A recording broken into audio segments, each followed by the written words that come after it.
છોટાઉદેપુર જિલ્લામાં રેતી ચોરો દ્વારા ગેરકાયદેસર રીતે ખનન પ્રવૃત્તિ બેફામ ચલાવાતી હોય તેવા દ્રશ્યો અવારનવાર જોવા મળી રહ્યા છે। તંત્ર દ્વારા જ્યાં લીઝ ફાળવેલી નથી તેવા વિસ્તારોમાંથી પણ રેતી ખનન થઈ રહ્યું છે, પરંતુ તંત્ર આ આંખ આડા કાન કરી સબ સલામતની વાતો કરતું હોય તેમ લાગી રહ્યું છે અને રેતી માફિયાઓ બેફામ રેતી ખનન કરી રહ્યા છે। જિલ્લાની ચારે બાજુ પૂરજોશમાં રાત્રિ દરમિયાન રેતી ખનન પ્રવૃત્તિ ચાલતી હોય તે સવારમાં નદી તથા કોતરોમાં પડેલા ટ્રેક્ટરના તથા હિટાચી મશીનોના પૈડાના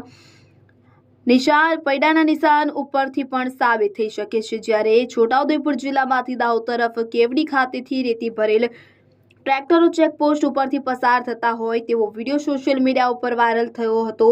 અત્રે ઉલ્લેખનીય છે કે છોટાઉદેપુર જિલ્લામાં 6 તાલુકાઓમાંથી અડસંગ નદીને સાથે કુલ 7 જેટલી નદીઓ આવેલી છે, જેમાં બેફામ રીતે ખનન પ્રવૃત્તિ ગેરકાયદેસર રીતના ચાલતી હોય તેવા દ્રશ્યો જોવા મળ્યા।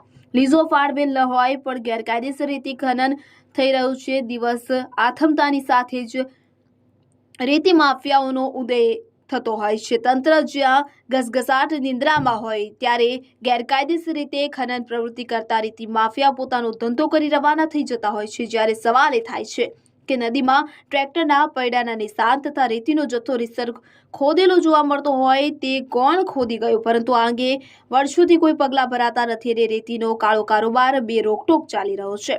છોટાઉદેપુર તાલુકાના ગુંદિયા, મહુડા, ગુડા, અલસીપુર, પચલીભીત, ડુંગરભીત જેવા ગામોમાં નદીમાં ગેરકાયદેસર રીતે રેતી ખનનની ફરિયાદ પ્રજા દ્વારા કરવામાં આવી રહી છે। ત્યારે અડસંગ નદીમાં આવેલી રેતીની લીઝો જે કાયદેસર આપવામાં આવી છે, જેનાથી સરકારને રોયલ્ટી આવક ઊભી થાય તે સારી વાત છે, પરંતુ ચાલતી ચર્ચાઓ પ્રમાણે આ કાયદેસરની લીઝોની આસપાસ પણ ઘણું રેતી ખનન થઈ રહ્યું છે। માપણી કરાવવામાં આવે તો ઘણું બધું બહાર આવી શકે તેમ છે।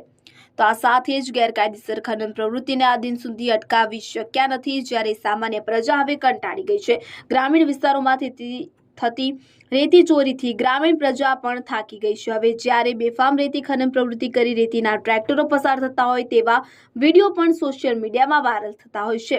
બ્રિજના 20 ફૂટ સુધી પાયા જોવા મળી રહ્યા છે। આવનારા દિવસોમાં કોઈ અનિચ્છનીય બનાવ બને તો જવાબદારી કોની તેવા અનેક પ્રશ્નો ઉઠી રહ્યા છે। ત્યારે બેફામ રેતી ખનન થઈ જવાને કારણે છોટાઉદેપુરની નદીઓની શોભા છીનવાઈ ગઈ છે। તંત્ર આ બાબતે મૌન છે તે નવાઈ ભરી વાત છે। આ ટ્રેક્ટર જે બધા રોયલ